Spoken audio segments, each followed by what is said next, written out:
শাওজাও উকাইয়ের কাছে জানতে চায়, তিনি কি তোমাকে একা যেতে বলেছেন? উকাও উত্তর দেয়, হ্যাঁ, উনি আমাকে একা যেতে বলেছে। তার সেক্রেটারি এইমাত্র আমাকে কল করে জানালো। তার কথা শুনে মনে হচ্ছে সে চায় না আমি তোমাদেরকে বিষয়টা জানাই। শাওকাও জিজ্ঞেস করে, আচ্ছা ওরা কি করতে চাচ্ছে? ঈশানায় বলে, তাদের আগেও এরকম করার রেকর্ড আছে।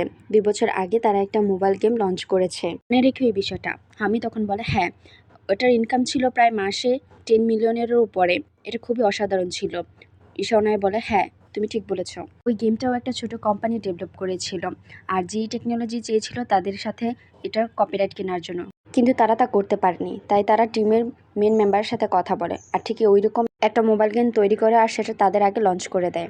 আমার মনে হচ্ছে তারা আবারও একই কৌশল অবলম্বন করবে। শাওজাও তখন বলে, যদি তারা মেন টিমের সাথে কথা বলে তাহলে তো ওই ছোট কোম্পানিটা একবারই শেষ হয়ে গেছে, তাই না? এটা শুনে উকাও বলে, তাই না, এটা তো সত্যি অনেক খারাপ। শাওনাইকে তখন বলে, আচ্ছা ভাই, আমি যদি তোমাকে বলি তুমি আমাকে সাহায্য করবে?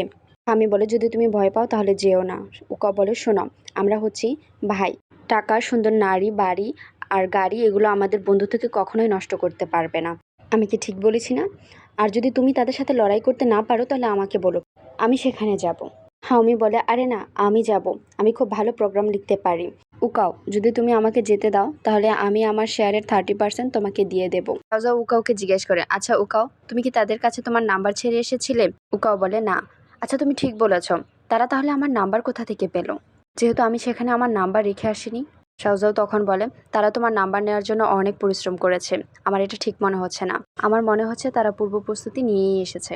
উকাও শাওনাইকে বলে, আচ্ছা ভাই, আমি তাহলে এখন তাদেরকে কিছুই বলবো না। যদি তারা আমাকে তাদের সাথে কাজ করার জন্য বলে আমি তখন তাদেরকে সোজা না করে দেব। শাওনাই জিজ্ঞেস করে, কিসের জন্য? এটা কি একটা ভালো অপরচুনিটি না? উকাও অবাক হয়ে জিজ্ঞেস করে, কি, এটা কিভাবে একটা ভালো অপরচুনিটি? হাউমি তখন বলে, ভাই যখন এরকম বাঁকা হাসি দেয় যার মানে কেউ অনেক বিপদের মধ্যে পড়তে চলেছে, আমি তো ভাই সত্যি অনেক ভয় পাচ্ছি। শাওজাও বলে, আমি অনেকটা ভয় পাচ্ছি।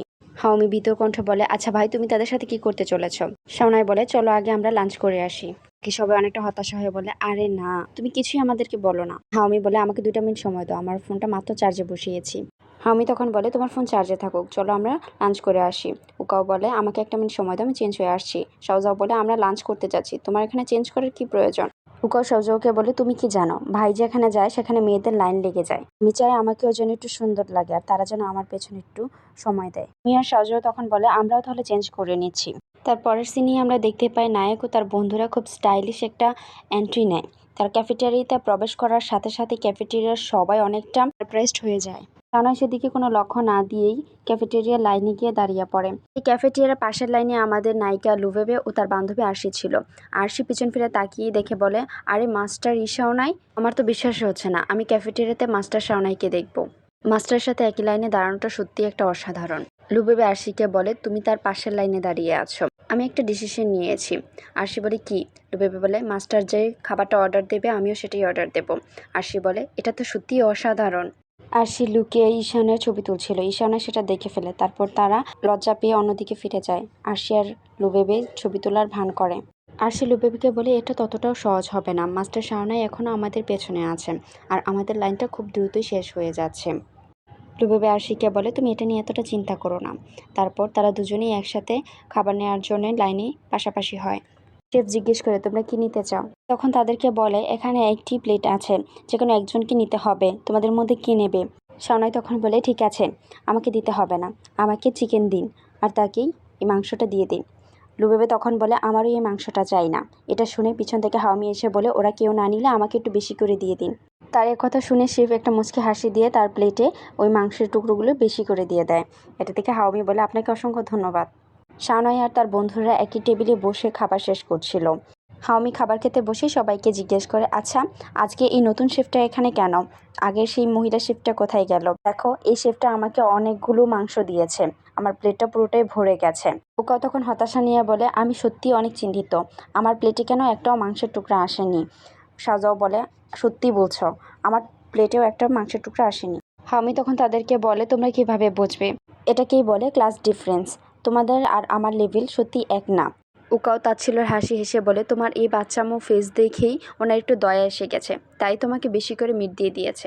আমি রেগে গিয়ে বলে, তুমি কাকে বাচ্চা বলছো?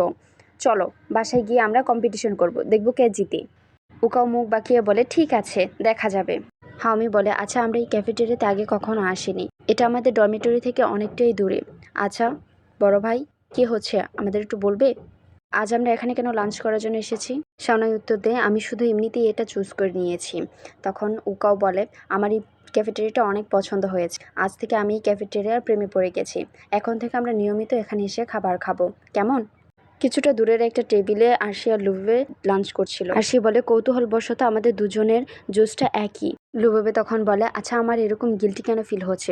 আরশি জিজ্ঞেস করে, কিসের জন্য তোমার গিল্টি ফিল হচ্ছে? লুবেবে কিছুই বলে না, মনে মনে ভাবতে থাকে, তাওকাংকে মিথ্যে বলার পর থেকে আমার এরকম কেন ফিল হচ্ছে যে মাস্টারের মতন আমার একটা বয়ফ্রেন্ড হোক।